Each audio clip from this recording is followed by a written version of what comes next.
Hello everyone. तो कैसे हो तुम लोग। तो बहुत दिनों बाद मैं एक नए वीडियो और एक नए सीरीज के साथ वापस आ चुका हूं। तो इस सीरीज के अंदर चैप्टर 0 से स्टार्ट किया गया है, लेकिन हमारा मेन टॉपिक चैप्टर 1 से है, इसीलिए मैं चैप्टर 1 से स्टार्ट कर रहा हूं। तो जो भी ऑनलाइन मांगा पढ़ते हैं वो ये मत कहना कि मैंने एक चैप्टर मिस कर दिया। तो चलो वीडियो को स्टार्ट करते हैं, क्योंकि बहुत दिन बाद आया हूँ तो ज्यादा टाइम वेस्ट नहीं करूंगा। तो वीडियो को एंड तक देखना, और अगर तुम हमारे चैनल पर नए हो तो चैनल को सब्सक्राइब जरूर से कर लेना। तो चलो वीडियो को स्टार्ट करते हैं। तो वीडियो स्टार्ट होती है हॉस्पिटल से, जहाँ पे हम देखते हैं कि एमसी कोमा में होता है, और तभी एमसी अपनी आंखें खोलता है और बैठ जाता है।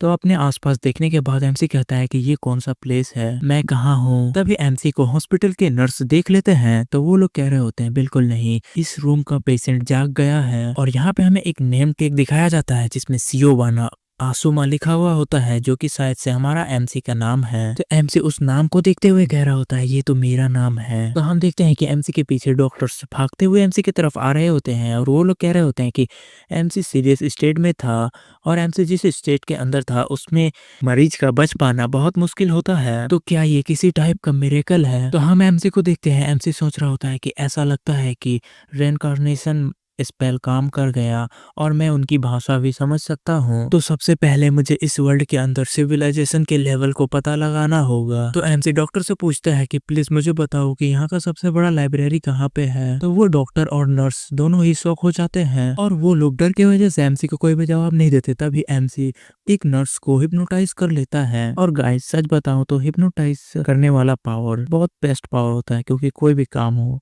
तुरंत हिप्नोटाइज करो और निकल जाएगा। तो चलो हम लोग अपनी टॉपिक पे आते हैं। तो एमसी उस नर्स को हिप्नोटाइज करने के बाद लाइब्रेरी का एड्रेस पूछता है। तो नर्स बताती है कि हॉस्पिटल से निकलने के बाद बाएं मुड़ना और स्टेशन की तरफ 5 मिनट चलना, लाइब्रेरी मिल जाएगा। तो वो डॉक्टर हैरान होते हुए नर्स से कह रहा होता है कि तुम उसे ये सब क्यों बता रही हो। तो एमसी नर्स से कहता है कि थैंक यू, क्या ये मेरा लगेज है। तो नर्स कहती है हाँ। तभी वो डॉक्टर गुस्सा हो जाता है, नर्स से कह रहा होता है कि क्यों, तुम उसे ये सब क्यों बता रही हो। तो एमसी अपना लगेज लेता है और कहता है कि मैं यहाँ से जा रहा हूँ। तो वो डॉक्टर कहता है कि रुको 1 मिनट रुक जाओ। लेकिन सीन चेंज होता है और हम एमसी को देखते हैं जो बस स्टैंड पे बैठा हुआ होता है। तो गाइस 1 मिनट हमें चैप्टर से थोड़ा पीछे जाना होगा, क्योंकि चैप्टर 0 को भी थोड़ा सा इसमें ऐड करना होगा ताकि तुम लोगों को ज्यादा समझ में आए। तो चैप्टर 0 के अंदर होता कुछ इस तरह है कि एमसी एंशिएंट टाइम का अपने एरा में सबसे स्ट्रॉन्गेस्ट मेज होता है, जिसने अकेले ही पूरे वर्ल्ड को सेव किया था। बट एमसी इतना पावरफुल था कि एमसी के किंगडम के लोग ही एमसी से डरने लगते हैं, जिस वजह से एमसी का खुद का टीममेट्स और एमसी के किंगडम के किंग मिलकर एमसी को ट्रैप कर देते हैं और एमसी को मारने के लिए प्लान बना लेते हैं। लेकिन एमसी मरते टाइम अपने डेथ को नकार देता है और एक रेनकार्नेशन स्पेल कास्ट करता है, जिस वजह से एमसी प्रेजेंट में इस बॉडी के अंदर रेनकार्नेटेड हो जाता है। तो चैप्टर 0 के अंदर इतना ही था और मैंने इसे भी एक्सप्लेन कर दिया। तो चलो अब हम अपने प्रेजेंट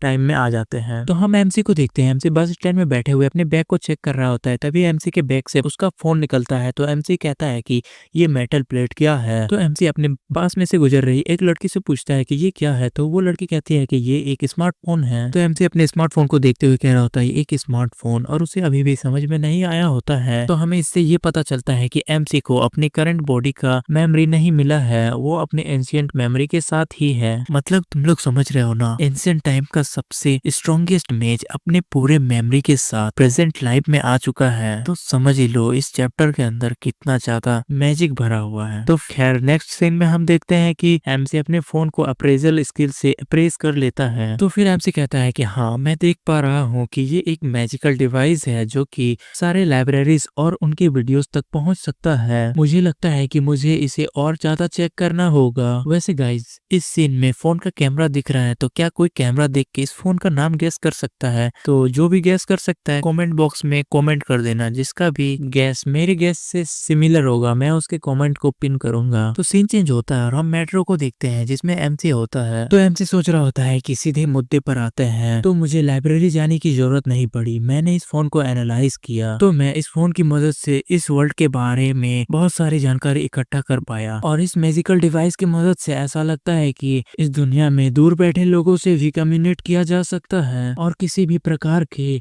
जानकारी को भी तुरंत खोजा जा सकता है। लेकिन मेरे एरा में ऐसा कुछ भी नहीं था। लेकिन अब मुझे समझ में आ चुका है 3000 साल बीत चुके हैं, लेकिन मैजिकल टेक्नोलॉजी अब रिग्रेस्ट हो चुकी है और अब मैजिक के जगह पे साइंस नाम की चीज ने स्थान ले लिया है।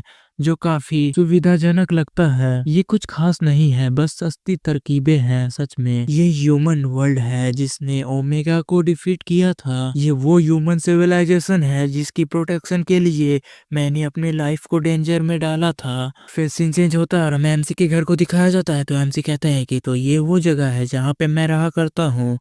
और तभी एमसी देखता है कि जो एमसी का बॉडी का ऑनर होता है उसने अपने फैमिली के फोटो के पास फ्लावर रखे होते हैं। तो एमसी शौक होते हुए कहता है कि बिल्कुल नहीं, क्या उसने अपने फैमिली को खो दिया। तभी एमसी देखता है वहाँ पे एक डायरी रखी हुई होती है। तो एमसी उस डायरी को देखता है तो उस डायरी के अंदर लिखा हुआ होता है क्या मैं मर जाऊंगा तो ये सब इजी हो जाएगा और मेरे पास उसे पे करने के लिए पैसा नहीं है, मैं ये सब और नहीं कर सकता, कोई भी मेरी मदद नहीं कर रहा है, यहाँ तक कि टीचर्स भी सोचते हैं कि मैं वर्थलेस हूँ, कोई तो मेरी मदद करो। तो एमसी उस डायरी को पढ़ते हुए सोच रहा होता है कि इसीलिए इस बॉडी का ओनर हॉस्पिटल में था, वो एक टफ सिचुएशन में जी रहा था। फिर एमसी देखता है कि उसके फोन में मैसेज आ रहा होता है। उसमें जो एमसी के फर्स्ट बॉडी ओनर को बुली कर रहा होता है उसने मैसेज किया होता है कि इडियट कहाँ पे हो तुम, मेरे डेब्ट्स को पे करो, तुम मेरी पंचिंग बैग हो। तो फिर एमसी अपने फोन में एक स्कूल का नाम देखता है जिसका नाम शिबुया वार्ड मेज ट्रेनिंग हाई स्कूल होता है और यही स्कूल शायद से एमसी का भी स्कूल है। तो फिर नेक्स्ट मॉर्निंग हमें वही स्कूल का सीन दिखाया जाता है। एमसी अपने यूनिफॉर्म पहनकर उस स्कूल में आ जाता है। तो एमसी जैसे स्कूल के अंदर एंटर करता है कुछ स्टूडेंट्स एमसी के पास आ जाते हैं और एमसी से पूछ रहे होते हैं कि क्या तुम ठीक हो। तो एमसी उन दोनों से पूछता है कि क्या मुझे स्कूल नहीं आना चाहिए था।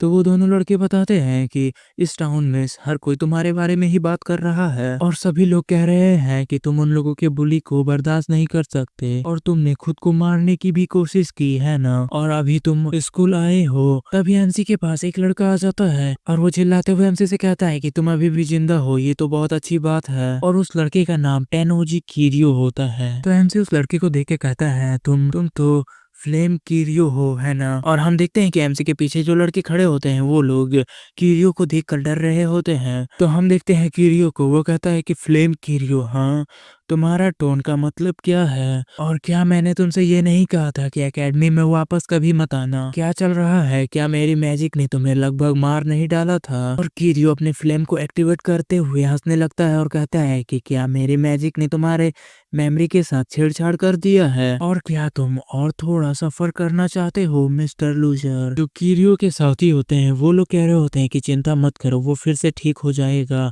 और किसी को कुछ नहीं कहेगा, तो चलो कम से कम उसे भीख मांगने पर मजबूर करते हैं। उसका दूसरा साथी कहता है कि या फिर उसे हम कुछ क्रेडिट्स देने के लिए कहे। तो फिर वो लोग एमसी से कहने लगते हैं कि अपनी जान बचाना है तो फिर हमें पे करो। तो एमसी उनसे कहता है कि मैं पे नहीं कर सकता, और एमसी सोचने लगता है कि ये फ्लेम किरियो नहीं है, ये तो उसका डिसेंडेंट है, इसका मतलब ये बिल्कुल परफेक्ट टाइम है। फिर एमसी अपने माना को एक्टिवेट करते हुए सोचने लगता है कि तो फिर चलो टेस्ट करते हैं कि इस बॉडी के अंदर कितना माना है। और फिर हम किरियो को देखते हैं जो अपने फ्लेम को एक्टिवेट कर रखा होता है। तभी एमसी अपने पंच के अंदर अपने सारे माना को इकट्ठा करता है और एक जोरदार पंच किरियो के फेस पे मार देता है। और इस चीज को देखकर तो सभी स्टूडेंट शॉक हो जाते हैं। तभी किरियो के जो साथी होते हैं वो लोग एमसी के ऊपर अटैक करने के लिए आ रहे होते हैं। तो एमसी सोच रहा होता है कि ठीक है, इस बॉडी के अंदर जितना माना है वो मेरे लिए काफी है। और हम देखते हैं कि किरियो के सभी साथी एमसी के ऊपर अटैक कर रहे होते हैं, लेकिन एमसी बहुत इजीली उन सभी को डॉज कर रहा होता है। एमसी सोच रहा होता है कि इस बॉडी का रिएक्शन स्पीड भी काफी अच्छा है,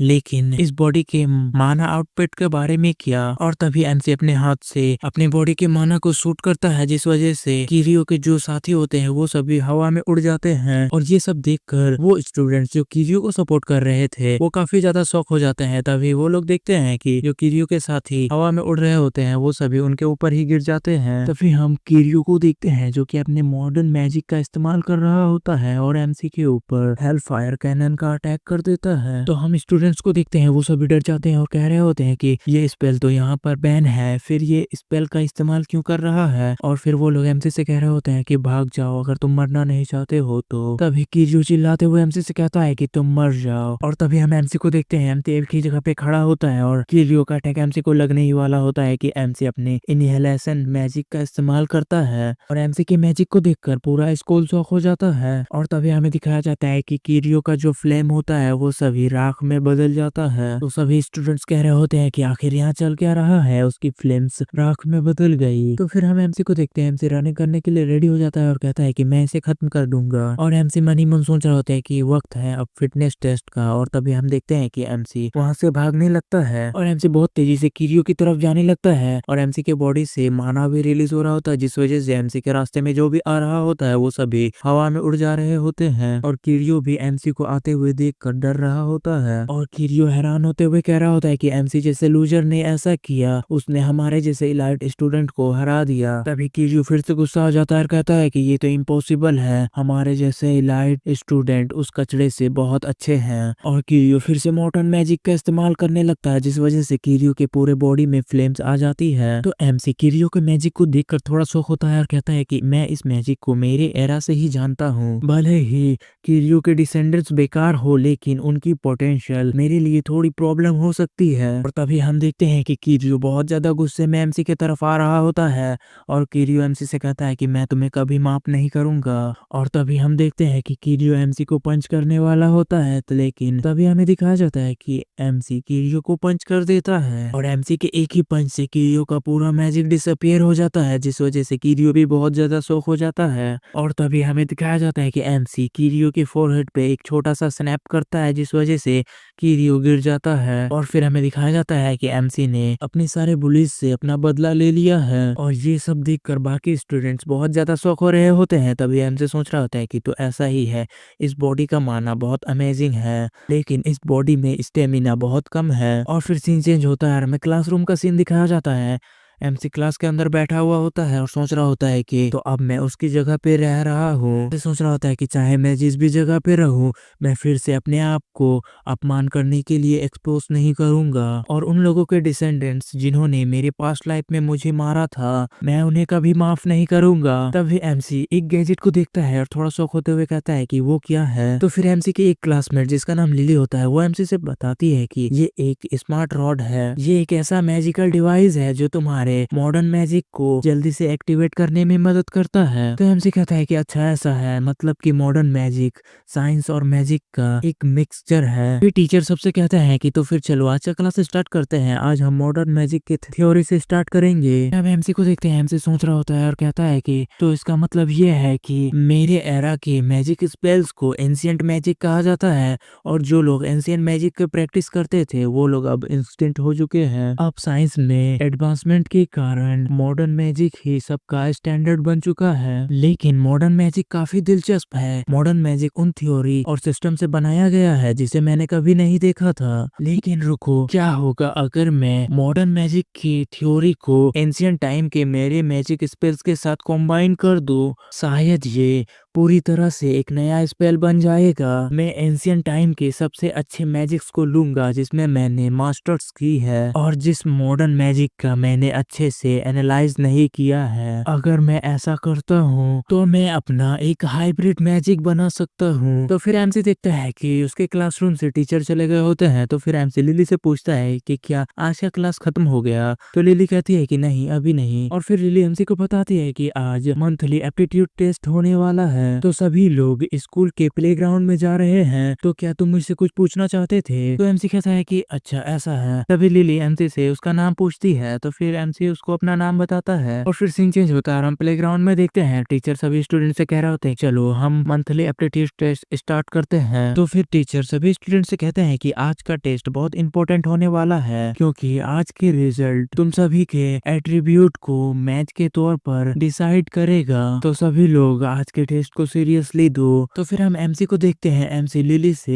एट्रीब्यूट के बारे में पूछने लगता है। तो फिर लिली एमसी को एट्रीब्यूट्स के बारे में एक्सप्लेन करती है। तो फिर लिली बताती है कि मॉडर्न मैजिक में कुछ एलिमेंट्स होते हैं जिन्हें कलर से डिनोट किया जाता है। फायर मैजिक को रेड से दर्शाया जाता है, वाटर मैजिक को ब्लू से और डार्क मैजिक को ब्लैक से। और इसी तरह तुम अपने बॉडी में माना सर्किट के अंदर माना को चैनल करते हो स्पेल्स को कास्ट करने के लिए। लेकिन सर्किट की कैपेसिटी लिमिटेड होती है, इसीलिए ज्यादातर लोग एक ही एलिमेंट में फंसे हुए रहते हैं और ये चॉइस तुम्हारी स्पेशलाइजेशन को डिटरमाइन करता है। तभी टीचर एमसी को बुला लेते हैं। तो फिर एमसी टीचर के पास जाता है तो टीचर गुस्सा होते हुए एमसी से कहते हैं कि तो तुम कौन सा एलिमेंट चुनना चाहोगे। एमसी टीचर से कहता है कि मैं बिना एलिमेंट्स के ही ठीक हूँ। तो टीचर शौक होते हुए कहता है कि क्या। तभी एमसी भी थोड़ा रूड होते हुए टीचर से कहता है कि क्या आपने सुना नहीं, मेरा एलिमेंट चुनने में कोई भी इंटेंशन नहीं है। फिर एमसी का टीचर गुस्सा हो जाता है और कहता है कि क्या तुम अपने टीचर का मजाक उड़ा रहे हो। तो सभी स्टूडेंट्स एमसी को कह रहे होते हैं तो फिर क्या वो नीट चुन रहा है। तो सभी लोग कह रहे होते हैं कि एमसी एक हानिकारक एलिमेंट को चुन रहा है। तो एमसी भी नीट सुन लेता है और वो सोच रहा होता है कि नीट, मान लेते हैं कि नीट का मतलब कलरलेस होता है, लेकिन वो लोग पॉइंट को मिस कर रहे हैं। बेस ग्रोथ पाथ को चुनना एक बेवकूफ भरा काम है। अगर तुम अपने माना का पूरा पोटेंशियल इस्तेमाल करना चाहते हो तो फिर तुम्हें कलरलेस रहना चाहिए, क्योंकि उससे तुम्हें फ्रीडम मिलती है किसी भी एलिमेंट को अडेप्ट करने की। तो फिर हम एमसी के टीचर को देखते हैं, वो गुस्सा हो जाते हैं और एमसी से कह रहे होते हैं कि तुम जैसे क्रिमिनल ने भी इस एकेडमी में एनरोल क्यों किया। और फिर एमसी का टीचर एमसी के तरफ माना रोड का इस्तेमाल करते हुए कहता है कि क्या तुम फिर से चाहते हो कि मैं तुम्हें कुछ समझाऊं। और तभी एमसी याद करता है कि उसके बॉडी ओनर ने अपनी डायरी में लिखा हुआ था कि यहाँ तक कि टीचर भी सोचते हैं कि मैं वर्थलेस हूँ। और इस टीचर के बिहेवियर से यही समझ में आ रहा है कि ये टीचर भी एमसी को बुली किया करता था। और फिर वो टीचर एमसी से कहने लगते हैं कि नीड्स के पास कोई एलिमेंट्स भी नहीं है और कोई ऐसा स्पेल्स भी नहीं जो बिना किसी एलिमेंट के काम करे। का मतलब ये है कि नीड्स के पास 0 ग्रोथ पोटेंशियल होता है। तुम जानते हो है ना। क्या तुम्हें ये भी नहीं पता कि क्रश सिस्टम में एलिमेंट का क्या मतलब होता है। तो फिर एमसी अपने टीचर से कहता है कि सचमुच में मुझे लगता है कि नीड्स सबसे स्ट्रॉन्गेस्ट है। तो फिर एमसी का टीचर गुस्सा होते हुए एमसी से कहता है कि क्या। तभी एमसी अपने टीचर से कहता है कि क्यों ना हम इस थ्योरी का एक मॉक बैटल से डिसाइड करते हैं। मैं साबित करूंगा कि नीड्स सबसे स्ट्रॉन्गेस्ट होते हैं। और ये सुनकर पूरी क्लास का स्टूडेंट शॉक हो जाता है। फिर हम एमसी के टीचर को देखते हैं जो बहुत ज्यादा गुस्सा हो जाते हैं और एमसी से कहते हैं कि तुम मुझे फाइट के लिए चुनौती दे रहे हो। और तभी टीचर गुस्से में सभी स्टूडेंट से कहते हैं कि आज हम प्लान चेंज करते हैं। एप्टीट्यूड टेस्ट नहीं होगा बल्कि हमारे बीच में मॉक बैटल होगा बिना किसी रेस्ट्रिक्शन के। ये डुअल मेरे और उसके बीच में होने वाला है। और वो एरोगेंट जिसने अभी कहा कि नीट सबसे स्ट्रॉन्गेस्ट है। तो हम लिली को देखते हैं। लिली टेंशन लेते हुए सोच रही होती है कि नहीं, नो रेस्ट्रिक्शन, इसका मतलब ये है कि प्रोफेसर पूरे फैकल्टी में सबसे स्ट्रॉन्गेस्ट है, मतलब एमसी का बच पाना मुश्किल है। और तभी हम देखते हैं कि बैटल स्टार्ट हो जाता है और एमसी के टीचर एमसी से कह रहे होते हैं कि तुम्हें पता है ना, मॉक डुअल में हमेशा चोट लग जाती है, तो इसके बारे में बाद में मत रोना। तो हम एमसी को देखते हैं। एमसी एकदम काम खड़ा होता है और अपने टीचर को कहता है कि मुझे लगता है कि इसके बारे में आपको पहले अपने बारे में चिंता करना चाहिए। और हम देखते हैं कि टीचर इसे सुनकर और भी ज्यादा गुस्सा हो जाते हैं। तो फिर टीचर एक स्टूडेंट से कहता है कि जल्दी करो, डुअल स्टार्ट करने का सिग्नल दो। तो फिर वो स्टार्ट करने का सिग्नल दे देता है। तो फिर हम देखते हैं कि वो टीचर एमसी के ऊपर अटैक कर रहे होते हैं और वो टीचर कह रहे होते हैं कि इस पूरे एकेडमी में सिर्फ मैं ही हूँ जो मल्टीपल एलिमेंट्स को हैंडल कर सकता है। तो फिर वो teacher modern magic brace bomb का अटैक एमसी के ऊपर कर देता है और साथ ही थंडर लेंस का भी अटैक करता है।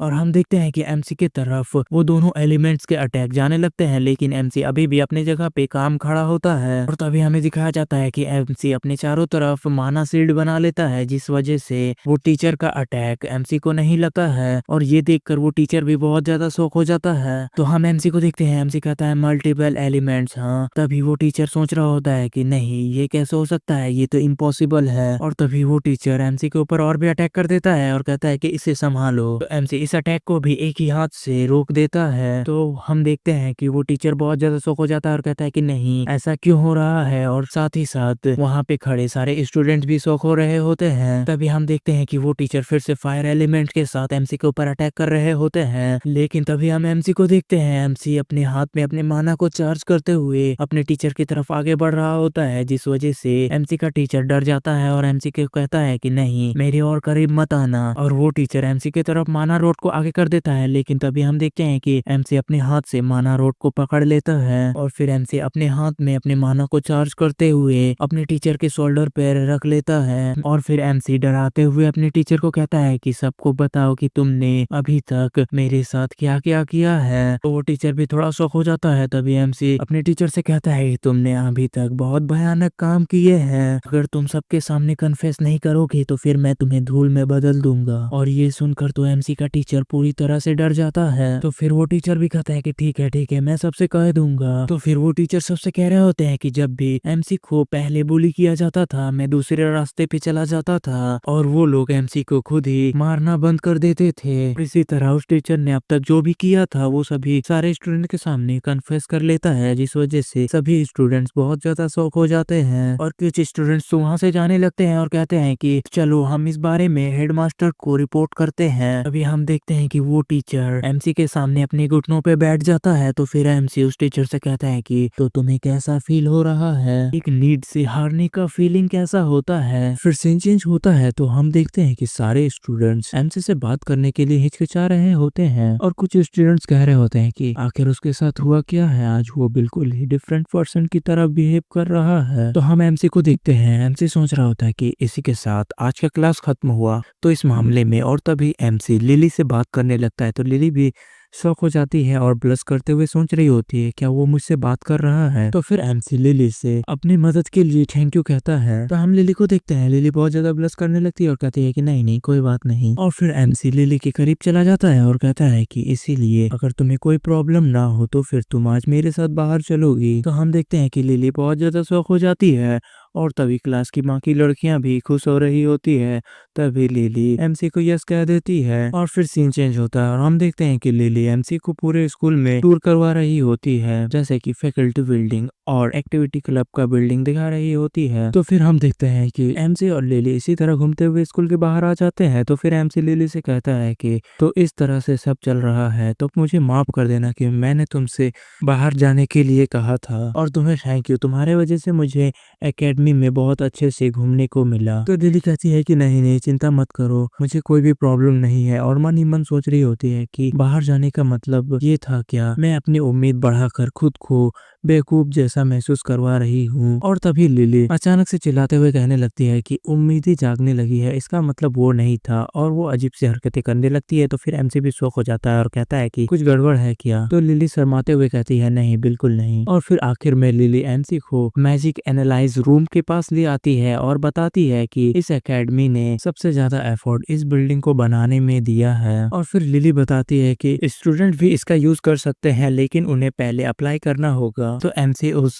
मैजिक एनालाइज रूम को देखते हुए कहने लगता है कि अच्छा मैं समझ गया, तो हम यहाँ पे अपने टूर को रोक सकते हैं, मैं इसे अच्छी तरह से समझ सकता हूँ। तो लिली शौक होते हुए कहती है कि नहीं कोई बात नहीं। और लिली थोड़ा सा अपसेट हो रही होती है। तो फिर एमसी स्माइल करते हुए कहता है कि चिंता मत करो, मैं इसके लिए तुम्हें रीपे जरूर करूंगा। तो फिर लिली भी शर्माने लगती है और एमसी से पूछती है कि क्या तुम सचमुच में सीईओ का हो। तो एमसी कहता है कि माफ करना लेकिन क्या मैंने कुछ गलत किया। तो लिली कहती है कि आज तुम बिल्कुल डिफरेंट पर्सन की तरह लग रहे हो। तो एमसी स्माइल करते हुए कहता है कि मैं कल तक कोमा में था, इसीलिए ऐसा लगता है कि मेरी मेमोरीज थोड़ी धुंधली हो चुकी है, तो तुम्हें टेंशन में डालने के लिए मुझे माफ कर देना। और एमसी सोच रहा होता है कि ये काफी तेज है लेकिन मैं अपने प्लान पर टिका रहूंगा और उसे पूरा करूंगा। तो फिर हम लिली को देखते हैं, लिली भी स्माइल करते हुए एमसी से कहने लगती है कि मुझे माफ करना, मुझे इतना अजीब सवाल नहीं पूछना चाहिए था। तो फिर एमसी वहाँ से मैजिक एनालाइज रूम की तरफ जाने लगता है और लिली से कहता है कि ठीक है कोई बात नहीं। तो लिली भी कहती है हाँ ठीक है और वो भी चली जाती है। तो फिर हम एमसी को देखते हैं, एमसी मैजिक एनालाइज रूम के पास चला जाता है और उस गेट को ओपन करने के बाद मैजिक एनालाइज रूम के अंदर चला जाता है और अपने एंशियंट मैजिक को एनालाइज करने की कोशिश करने लगता है। तो फिर एमसी के सामने बहुत सारे विंडोज ओपन हो जाते हैं। तो एमसी कहता है कि ऐसा लगता है इन सारे इक्विपमेंट के साथ ये सब पॉसिबल हो सकता है, मैं एक न्यू ओरिजिनल मैजिक का डेवलपमेंट कर सकता हूँ जो एंशिएंट मैजिक को मॉडर्न मैजिक के साथ मिलाता है। और फिर एमसी उस रूम से बाहर निकल जाता है और कहता है कि मैं कल सबसे पहले इसका इस्तेमाल करने के लिए अप्लाई करूंगा। लेकिन जैसे ही एमसी वहाँ से जाने लगता है तभी और एक लड़का एमसी को रोक लेता है। तो एमसी उससे पूछता है कि तुम कौन हो और मन ही मन सोचता है कि मुझे इसकी प्रेजेंस फील भी नहीं हुई। तो वो लड़का बताता है कि मैं S4 से इजुया काताकुरा हूँ, तुमसे मिलकर अच्छा लगा। इसका मतलब S4, इसका मतलब ये कि मैं एकेडमी में सबसे स्ट्रॉन्गेस्ट में से एक हूँ। मैंने सुना कि तुमने किरियो को हराया जो S4 का एक मेंबर था,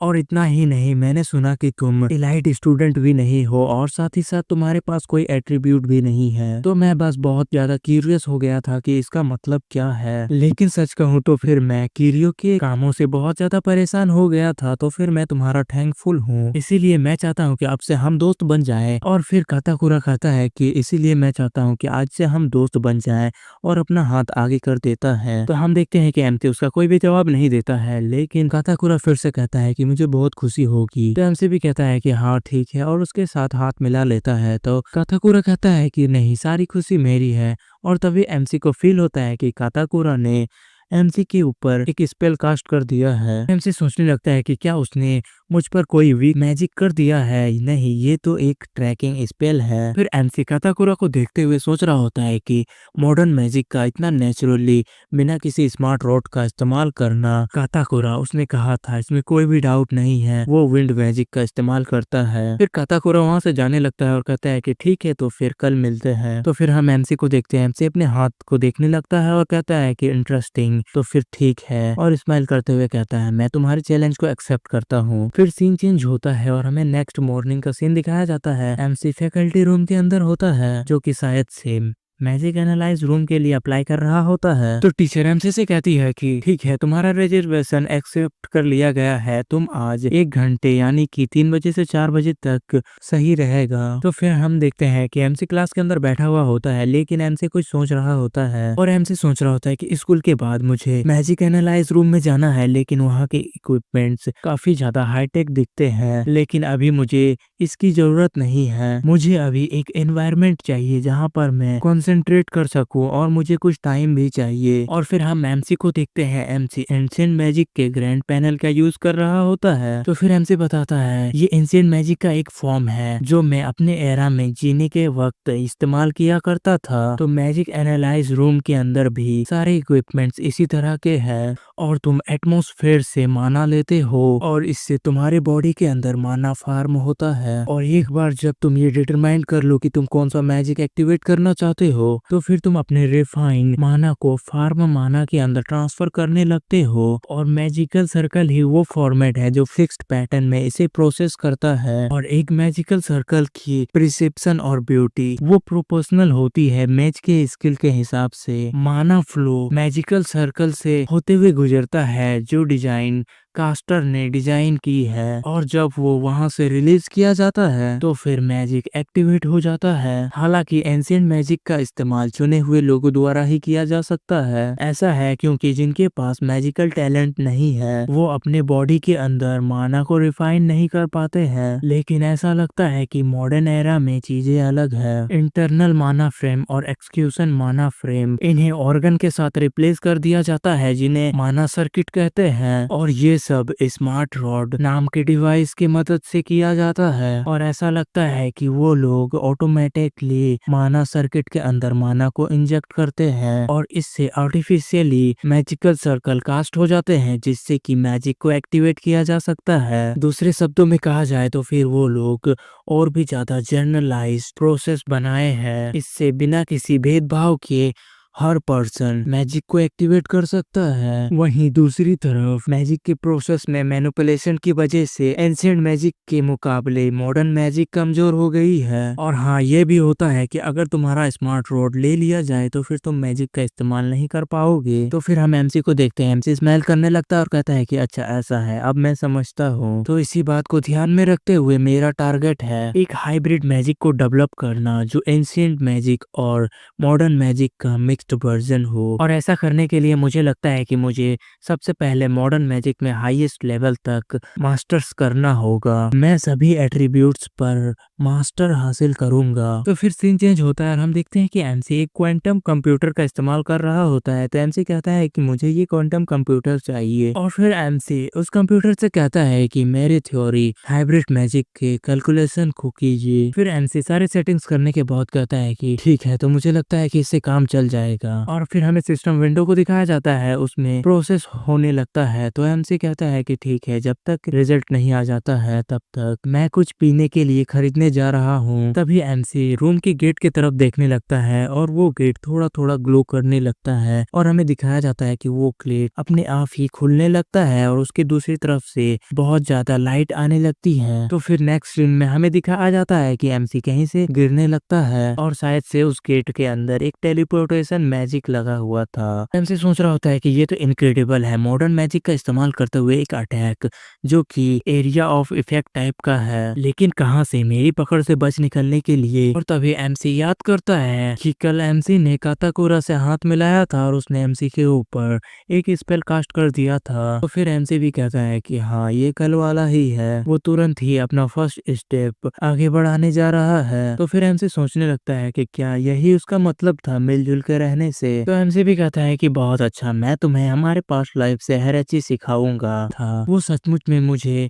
स्काई में टेलीपोर्ट नहीं कर सकता है। ये एक रिकॉग्नाइजेशन अल्टरिंग स्पेल होना चाहिए जिससे कि मुझे ऐसा लग रहा है कि मैं स्काई से गिर रहा हूँ। ये एक हाईली ओरिजिनल मैजिक है, बिल्कुल ईसाया की तरह। 3000 साल बाद भी वो नहीं बदला है। लेकिन अगर मैं इसी तरह स्काई से गिरता रहा तो फिर क्या हो जाएगा। तभी एमसी थोड़ा शौक हो जाता है और कहता है कि ये तो एक आर्टिफिशियल मैजिक बीस्ट है जो ईसाया बनाया करता था। तभी हमें दिखाया जाता है कि एमसी की तरफ कुछ मैजिकल बैट्स आने लगते हैं। तो फिर एमसी उनके ऊपर अटैक कर देता है और एमसी कहता है कि इस स्पीड से तो मैं डिफेंसिव सिचुएशन में फंस जाऊंगा, मुझे कास्टर का लोकेशन ढूंढना होगा। तभी एमसी एक ब्लास्ट करता है जिस वजह से सभी मैजिकल बीस्ट वहां से गायब हो जाते हैं। और एमसी कहता है कि सबसे पहले मुझे मेरे गिरने की स्पीड को कम करने के लिए डी एक्सेलरेशन मैजिक का इस्तेमाल करना होगा। लेकिन तभी एमसी फिर से शॉक हो जाता है क्योंकि एमसी की तरफ बहुत बड़े बड़े कांटे वाले बॉल आने लगते हैं। तो एमसी सोचने लगता है कि अगर मैं किसी भी तरह के काउंटर मैजिक का इस्तेमाल करूं तो फिर क्या उसके रिस्पॉन्स में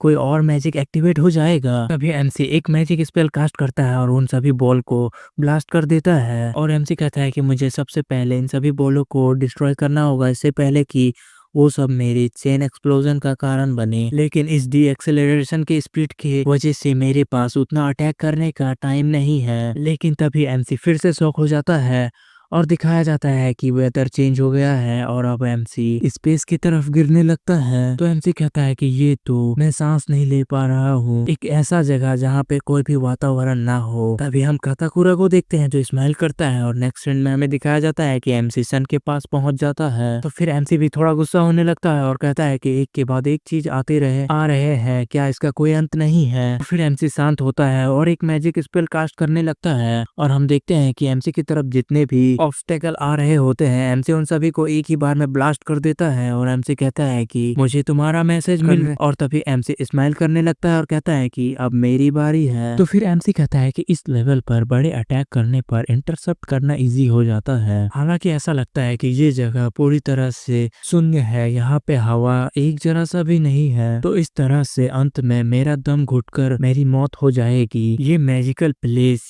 इसकी कंस्ट्रक्शन सचमुच में बहुत कॉम्प्लेक्स है, बिल्कुल एक मेज की आर्ट की तरह। तो काताकुरा की तरह सुंदर चीजों से प्यार करने के लिए। लेकिन यही कारण है कि इसमें बहुत सारे खामियां हैं। और उसके पर्सनैलिटी को जानने के बाद मुझे पता है कि वो मेरे डेथ का विटनेस बनेगा। ये दूसरे शब्दों में कहूँ तो ये दूर से कंट्रोल करने वाला ऑटोनोमस स्पेल नहीं है, वो पास में ही कहीं होना चाहिए और कहीं से वो मुझे देख रहा है। इसका मतलब ये कि यहाँ पे एक छोटा सा होल होना चाहिए, मैं उस क्रैक को जरूर ढूंढूंगा। और तभी एमसी कंसंट्रेट करने लगता है तो हम काताकुरा को देखते हैं जो कि सोचने लगता है कि एमसी ने रेसिस्ट करना बंद कर दिया है। फिर काताकुरा स्माइल करते हुए कहता है कि लेकिन इसका कोई रास्ता नहीं है कि मैं अपने ब्रश को पेंटिंग करने से रोक लूं। और तभी हम देखते हैं कि एमसी के पास एक बहुत बड़ा ब्लास्ट होता है लेकिन एमसी अभी भी कंसंट्रेट कर रहा होता है। एमसी सोच रहा होता है कि मैं अपने स्टोर माना फ्रेम के माना को चैनल कर रहा हूँ। और तभी एमसी के बॉडी में जितना भी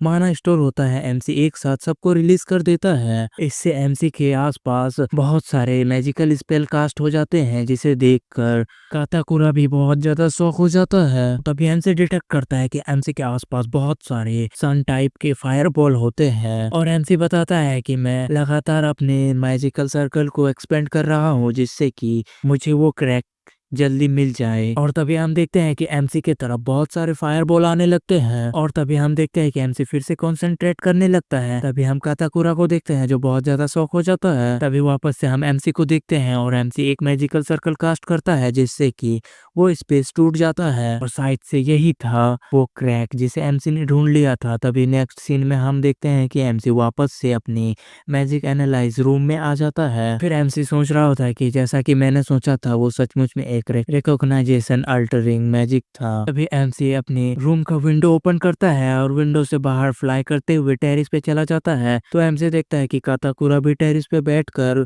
वो मैजिक स्पेल कंट्रोल कर रहा होता है। तो हम देखते हैं कि काताकुरा भी एमसी को देख लेता है, लेकिन काताकुरा एमसी को कुछ भी नहीं कहता है। तो एमसी काताकुरा से कहता है कि मैंने तुम्हें ढूंढ लिया। फिर एमसी टेरिस पे आ जाता है और कहता है कि तुमने मुझ पर स्पेल कास्ट किया था, है ना? तो काताकुरा एमसी के कोई भी जवाब नहीं देता। तभी एमसी काताकुरा की तरफ जाते हुए कहने लगता है कि तुम मुझे हार्म करने की कोशिश क्यों करोगे? तभी काताकुरा और एमसी दोनों एक दूसरे को सीरियस होते हुए देखने लगते हैं। तो हम देखते हैं कि काताकुरा भी एमसी की तरफ आने लगता है और काताकुरा कहता है कि जैसा कि मैंने सोचा था।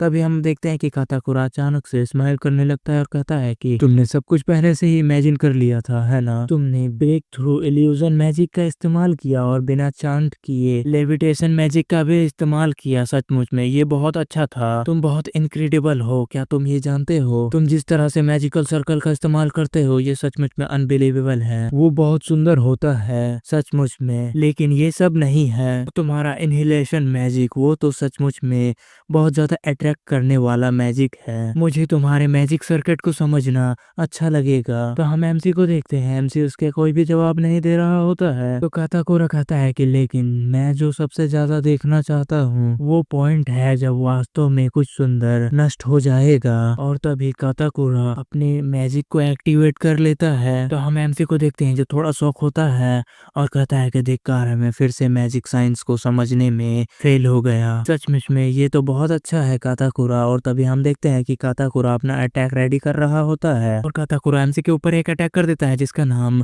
मॉडर्न मैजिक सिम्युलेटर फॉल होता है। तो हम देखते हैं कि एमसी की तरफ बहुत बड़े बड़े नीडल्स आने लगते हैं और काताकुरा बताता है कि ये विंड मैजिक का मैनिपुलेशन है जिससे कि कंस्ट्रक्शन साइट के सामान को मैं उनके साइड से यहाँ तक फ्लोट करके ला पाया। और हम देखते हैं कि काताकुरा उन सभी रॉड्स को एमसी की तरफ फेंक देता है, लेकिन एमसी उन सभी रॉड से डॉज करने की कोशिश करता है। तभी हमें दिखाया जाता है कि एमसी को उनमें से कुछ रॉड लग जाती है, लेकिन तभी हम देखते हैं कि एमसी ने एक मैजिकल स्पेल कास्ट कर दिया था जिसके वजह से वो रॉड एमसी के मैजिकल सर्कल से टकरा जाता है और एमसी बच जाता है। तो काताकुरा कहता है कि ये बहुत क्लोज था। मैं सचमुच में देखना चाहता हूँ कि तुम इसे कितनी देर तक रोक सकते हो। तभी एमसी कुछ चेंज करता है तो हमें दिखाया जाता है कि काताकुरा इलेक्ट्रिक वायर्स के ऊपर अटैक कर देता है जिस वजह से वो सारे इलेक्ट्रिक वायर्स एमसी की तरफ आने लगते हैं और साथ ही साथ इलेक्ट्रिक पोल्स भी एमसी की तरफ आने लगते हैं। तो फिर हम देखते हैं कि एमसी उसने किसी तरह से डॉज कर लेता है और एमसी सोच रहा होता है कि उसका प्लान है मुझसे जीतने का और मेरे भागने के लिए कोई भी जगह मत छोड़ो। तभी हमें दिखाया जाता है कि एमसी के चारों तरफ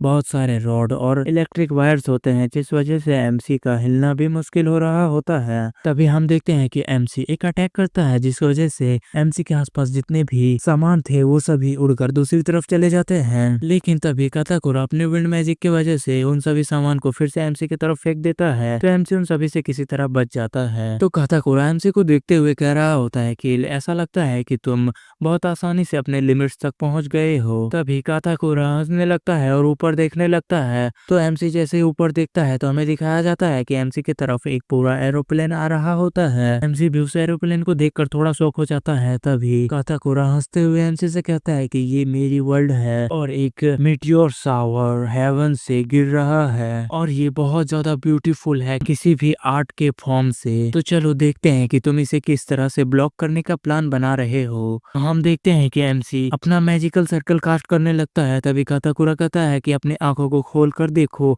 और मेरे मास्टरपीस का विटनेस बनो। लेकिन तभी हम एमसी को देखते हैं, एमसी सीरियस होते हुए काताकुरा की तरफ देखता है और कहता है वो। और तभी हमें काताकुरा के हाथ में एक नीडल को दिखाया जाता है। तो फिर एमसी अपने मैजिकल सर्कल को कास्ट करना बंद कर देता है जिसे देखकर काताकुरा थोड़ा शॉक हो जाता है और तभी अपने नीडल को एमसी की तरफ फेंक देता है। तो फिर काताकुरा कहता है कि उसने उस स्पेल को कैंसिल कर दिया जिससे वो पैसेंजर्स की प्रोटेक्शन कर रहा था। तभी हम देखते हैं कि वो एरोप्लेन फिर से जमीन की तरफ गिरने लगता है और तभी वो एरोप्लेन ब्लास्ट हो जाता है। लेकिन हम एमसी को देखते हैं, एमसी को उस ब्लास्ट से कुछ भी नहीं होता।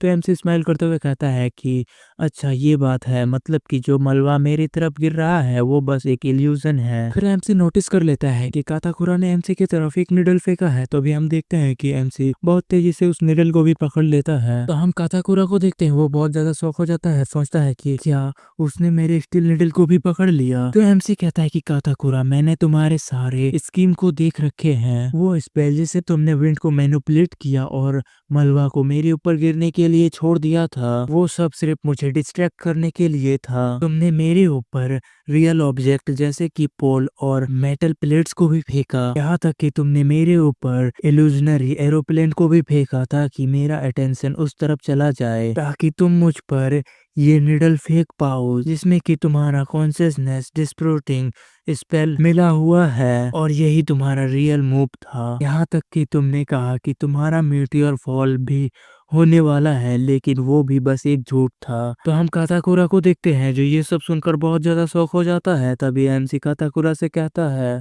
ये सब बहुत अच्छा था, लेकिन ये सब मुझ पर काम नहीं करेगा। तो हम काताकुरा को देखते हैं, वो बहुत ज्यादा शौक हो जाता है और वो कह रहा होता है कि नहीं, ये तो इम्पॉसिबल है, ऐसा कोई रास्ता नहीं है जिसके थ्रू तुम ये सब देख सको। जब मैं अपने मैजिक को एक्टिवेट करता हूँ तो फिर कोई भी मेज सेंस अलाइव नहीं होते हैं, तब तक नहीं जब तक कि वो 3000 साल पहले के एंशियंट आर्च मेज ना हो। और ये जानकर तो काताकुरा और भी ज्यादा शौक हो जाता है। तो एमसी कहता है कि ठीक है, क्योंकि तुम अपने मैजिक के प्रेजेंस को छुपाने में इतने अच्छे हो, मैं सोच रहा हूँ कि चीजों को चुपचाप खत्म करने में ही भलाई होगी। तभी एमसी बहुत तेजी से काताकुरा के पास आ जाता है, जिससे काताकुरा भी डर जाता है। तभी एमसी कहता है कि तुम्हारी हार एक बात पर डिपेंड करती है, तुमने मेरे सामने बहुत सारे मैजिक का इस्तेमाल किया जिससे मुझे मदद मिली तुम्हारे मैजिक को एनालाइज करने में। तभी हम देखते हैं कि एमसी काताकुरा के चेस्ट पर अपना हाथ रखता है और एक मैजिकल स्पेल कास्ट कर देता है, और इससे काताकुरा भी बहुत ज्यादा शॉक हो जाता है और कहता है कि ये तो एक मैजिकल सर्कल है। और काताकुरा इमोशनल होते हुए कहता है ये सचमुच में बहुत ब्यूटीफुल है। तो एमसी जिस मैजिकल सर्कल को कास्ट किया होता है उसका नाम एंशिएंट मैजिक वाइब्रेशन जाम होता है। तो हम देखते हैं कि उस मैजिकल स्पेल का इम्पैक्ट इतना होता है कि वहाँ का फ्लोर भी ब्रेक हो जाता है, और हम काताकुरा को देखते हैं जो जमीन पर गिर जाता है और बेहोश हो जाता है। तो एमसी स्माइल करते हुए कहता है मैं जीत गया, और काताकुरा के निडल को डिसअपियर कर देता है। तो गाइस, हमारा आज का एपिसोड यहीं तक था, और मुझे पता है कि ये एपिसोड थोड़ा छोटा है, लेकिन